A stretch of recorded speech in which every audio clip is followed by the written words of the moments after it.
Everybody, welcome Tyler Larson. Welcome. Thank you for coming to do this live stream and helping, of course, in this Jason Becker fundraiser. Thank you for having me on. A lot of tough acts to follow so far, so hopefully I can keep up the pace. I don't think you need to worry. You're an awesome player. I love the bends, the melodies you play. I actually just watched some of your videos earlier this morning when I was restringing my guitar. Restringing guitars, that's actually what I make them for. Is background noise for stringing guitars up. Hey, look, you see how I can turn this around? So everybody, if you find stringing really boring, I got some perfect entertainment for you. Subscribe. Exactly. Click the like button after you subscribe on every single video on Music is Win, which is, Tyler, your YouTube channel, right? That's right. Do you get to do much interviews with press and do these kind of things? Because usually you're the boss. You're the one that people want to go and say, oh, I want to be on her channel because he's a badass. I don't find myself in this position very often. I like hearing about other people, and I'm usually the one seeking it out, but I definitely have collaborated in the past with a lot of familiar faces, and it's always a good time. It's a really awesome thing that we get to do. You've actually been doing music contents, from what I see most of the time, instead of getting into real stupid YouTube stuff to grow the channel faster. Is this your goal? I look at it like this. I create content that I would want to watch. That's it. So if it ends up being something goofy or super serious, there's really no rhyme or reason one video to the next when it comes to the actual meat of the content. But when it comes to, you know, getting it out there to people, then I think about the thumbnail stuff and the titles. Beyond that, it's just what I think is cool. Hopefully people share that opinion. I think that's what makes any successful channel.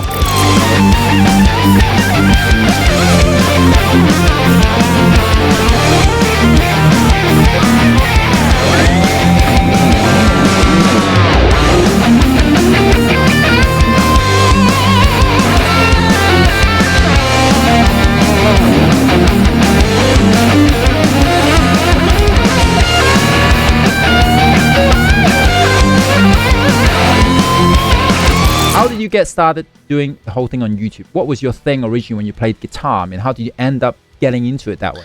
I started with the mission to make a living. I was very intentional with my goals. I wanted to create a career for myself teaching guitar, and I could not stand teaching the same lesson over and over and over again. So what if I filmed my lesson that I'm so tired of teaching, and then I distributed that? Everyone all over the world can watch it. So that was like the big audacious goal. In the very beginning, I just created a guitar course, basically Music Theory 101, poured my heart and soul into this, Herman. You know what it's like when you finish an album and you just like have nothing left? Imagine that feeling, and then nobody in the entire world knows it exists. So that's where I was at. That's when I kind of turned to social media, and initially it was Facebook. I basically started making content that I thought a lot of people would watch, like playing 10 different songs in the style of this guitar player. You know, kind of clickbaity, and the goal was to then hope people discover that I also teach. That, in a nutshell, is my journey. I just kept kind of rinse and repeating and got better at making videos, literally editing, and it was all sort of a rite of passage. Yeah, so you sure you don't want to teach Enter Sandman a little bit more? I mean, I'll teach Enter Sandman, but that can't just be the whole video. There has to be something else behind it. Enter Sandman jazz version. Your teaching course, that is still going, right? Or is it kind of secondary now? No, that's like my main gig. If you want to look at it like a funnel, YouTube is where everybody exists. It's the free range, the top of the funnel. And the bottom of the funnel, looking at my business, is Guitar Super System. It used to be courses. I think I might have been one of the first people to start creating courses and selling them online. But now it is a subscription. It's basically Netflix for guitar players. $10 a month, and you get access to the entire site. So everything's very put together and I think intuitive, but not in a way that sort of pigeonholes people. Because that's the one thing I found was negative about guitar courses, is you only get one thing out of it. So I sell subscriptions instead of just individual courses, because it's just a little bit easier to maintain and incentivize people to keep learning, which is the ultimate goal. It really is cool to get messages when you kind of give people that aha moment is pretty awesome.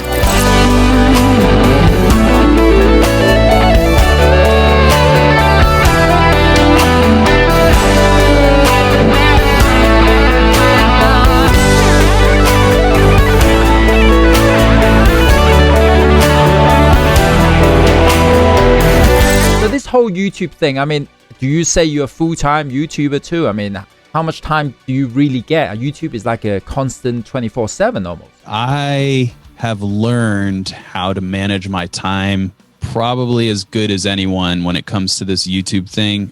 There was a point in my YouTube career where I was putting out a video every single day, and I do not recommend that. What you're talking about is the workflow. It kind of never ends because you're always shooting something new, coming up with a new video, or like planning something else. What I have found is to front load. I have a lot of content in the queue, so to speak. So if I have to drop off the face of the earth for a week, I can do that and nobody knows that I'm gone. So it's what I encourage anyone who's trying to make this happen. And it doesn't matter what stage you're at, you know, because I don't know about you, Herman, like, do you ever listen to the music that you've created or watch the videos that you made after you do it? Oh yeah, I listen to the albums that we created, because why would I want to play music I don't like to hear? You know? It sounds really kind of like, oh, yeah, he just want to hear himself going whittly, whittly, whittly, but it's not true. I mean, I like what we're creating musically. I like this genre of music. Yeah. So is your somebody said in the comments there, your description of DragonForce music is whittly, whittly, whittly? I never really cared what people say anyway, to be honest. I'm that weird guy that just sit in his room, practice, and didn't really go out, was never cool. And suddenly, one day, shred or guitar playing solos bands are cool again. It's like in 2006, it's like, wow, you're playing DragonForce, that band is awesome. I go, what? You know, people would make fun of us for so many years, right? You know, from learning to play guitar all the way to when we were playing DragonForce. So you were the not cool dude in high school, and then all of a sudden women are crying at airports when you leave. Exactly. You know, it's very shocking to me, this whole thing, because we did a lot of guitar solos because it was not a cool thing to do. It's like people made fun of guitar solos. Say, well, I guess we do double the amount of solos that we usually we hear bands do. And you know, that's the kind of thing. Do you have a YouTube personality you think that you're a bit more outgoing?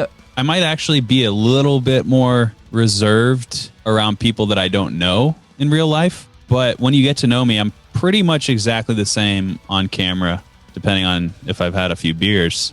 When you're being filmed, I feel like you have to be authentic, otherwise people will know. I do have alter egos, like characters that I brought to my YouTube channel, like the guitar player who sucks. He wears a fedora and he's got sunglasses on. I call him Blaze. I'm a little too good at being that guy, actually. So, but yeah, I mean, otherwise, I think this is pretty much how I am in front of the camera. So I'm going to ask you a stupid question, because I've been asked this a number of times. So if you happen to go to the bank, like open a bank account, and they ask you, what's your profession, sir? Mm-hmm. What do you think is worse to say? Musician or YouTuber? Which one is worse? Well, it used to be YouTuber was the worst thing to say. Now probably musician. Well, the thing is, I live in Nashville, so the musician answer actually is acceptable. But now it's become pretty status quo, I think, especially after this past year where everybody's on the internet. You know, I think it would make sense to a banker to be like, oh, yeah, I watch YouTube. I understand. When you were uploading one video a week, did you fall into that trap where you're trying to grow the channel, it become addictive? I feel like this algorithm that they design on Twitch, on YouTube, on any social media are there to keep you going. It's like a video game and you cannot stop. It is absolutely addictive every time you refresh your feed. Still to this day, like it doesn't matter back when I started or now. I think the initial problem for anybody beginning is to expect too much too soon, because this is a long game. The truth is, this is the hardest work I've ever done. So the one silver lining is you're doing something that is really fun, but that fun can get taken away pretty quickly if you get in the wrong headspace. And the answer is the passion for what you do has to outweigh every other goal. So if you're trying to get rich, for example, and that's why you start a YouTube channel, you're not going to make it. 99 times out of 100, it's not going to work for you. But if you have a very defined goal that it happens to involve monetary success, that's okay. You can't have tunnel vision towards the wrong thing. You have to consider the content first. That's what grows YouTube channels. It's never going to change. The three kind of pillars of creating good content and having a successful brand or image are consistency, quality, and authenticity. In a nutshell, those are my tips. I mean, I don't think YouTube's going to go away. But let's say if I was a Twitch streamer only, just don't know what's going to happen, right? You know, there are people with lots of followers. Later, they drop late. I guess you have your guitar course, right? That's your main thing anyways. YouTube is more like an addition, right? Like you have already diversified without actually thinking about it. Yeah, I mean, diversity, you don't want to spread yourself too thin. Like I've looked at TikTok long and hard. I enjoy TikTok. Like I love going through it. But at the end of the day, I think the best content is on YouTube, and it's not even close. The key is to understand where your audience is, I guess. So my advice would be, if anybody's starting, you don't have to have the same entity on 5 different platforms. I would say pick 1 or 2 at the max. YouTube is Google. So in the event YouTube goes down, the entire world's going down. So there's nothing that worries me less than YouTube collapsing.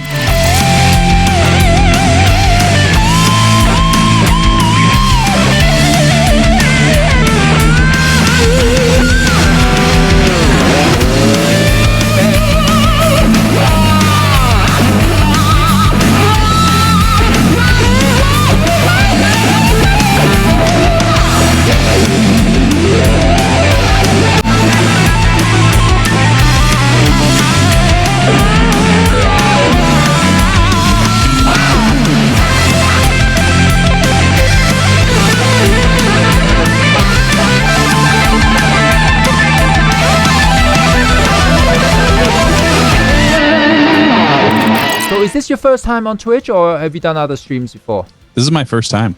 So Tyler, the bits are like the virtual currency that you can donate. We're at $18,400 right now, and a bunch of bits. I think we got about 2,000 on virtual currency. So we're at $20,000 now, before we even sold a single guitar. This is really cool. I'm so glad to be part of this. This is the guitar from the Perpetual Burn cover, as you can see. Ooh, that thing is sexy. You can do a pre-market bid before they go on auction. You gotta put over $25,000 because this is gonna go at least for that now. I like the staggered pickups. I'll be honest with you, Tyler. This guitar is not a good guitar. It's all chopped up inside by Jason. He did some work on it to make it better, to improve it. Look at the bridge cavity. Ooh, it's sideways almost. Yeah, he did it himself. Look at how many arpeggios being played at the back of this neck. Yeah, millions of notes, literally. It just shows you how good he was. It doesn't play itself at all. While our guitars is like the modern sports cars. This is like ancient stuff. That makes him all more legendary. I think you have a preference for PRS guitars. How did you got to know Poet Smith? Well, I kind of, being seen on YouTube, they reached out to me in the early stages. I was like, hey, I already play your guitars. I would love to have a Floyd Rose guitar for this modern rock guitar curriculum that I'm creating. And they were like super supportive. I think the first time I met him, he was looking at me like, oh, who is this guy? What is this camera in my face? I basically just told jokes with him. And I didn't really ask him any questions about anything important. And I think he enjoyed that. I became the joke guy in his mind, probably. It sort of blossomed from there. And he built me a half fretless guitar. We just kind of imagined that out of thin air. For whatever reason, PRS guitar necks are copacetic with my style and my hands and things like that. Stainless steel frets or not? What's your opinion on those? So I like stainless steel frets on maple fretboards, and a maple, I find that they're a little bit brighter maybe, And again, that could be in my head, but so it's not for every guitar, but yeah, I'm all for that. Well, we both heard what Paul thinks about stainless steel frets. Yeah, exactly. No, I don't want to put them on. No, they sound terrible.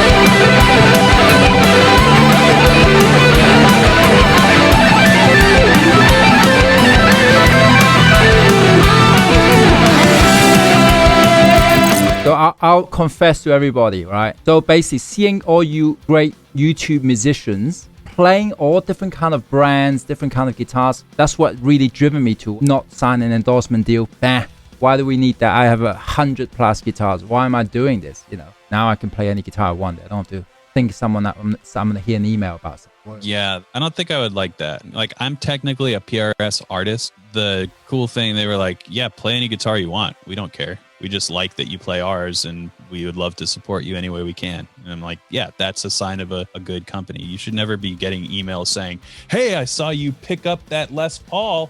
You better never do that again. Dude, that was so much fun. And thank you so much for coming here to jam, to, you know, for a great cause as well. Thank you. Yeah, dude, thank you so much for having me. I had a blast. It's an honor to shred with you. Thank you. And you too. You were awesome. You had some awesome licks, very tasty phrasing. Thank you again, Tyler, for coming to hang out. Thank you for your time again. I'm gonna write to you, okay? I want some of those guitar skills, some of those guitar knowledge from your lessons, okay? I'll hook you up with a free subscription. Yes. Never stop learning. Sure thing, man. So I'll catch you later, dude. All right. Thank you. Thanks. Thank you. See ya.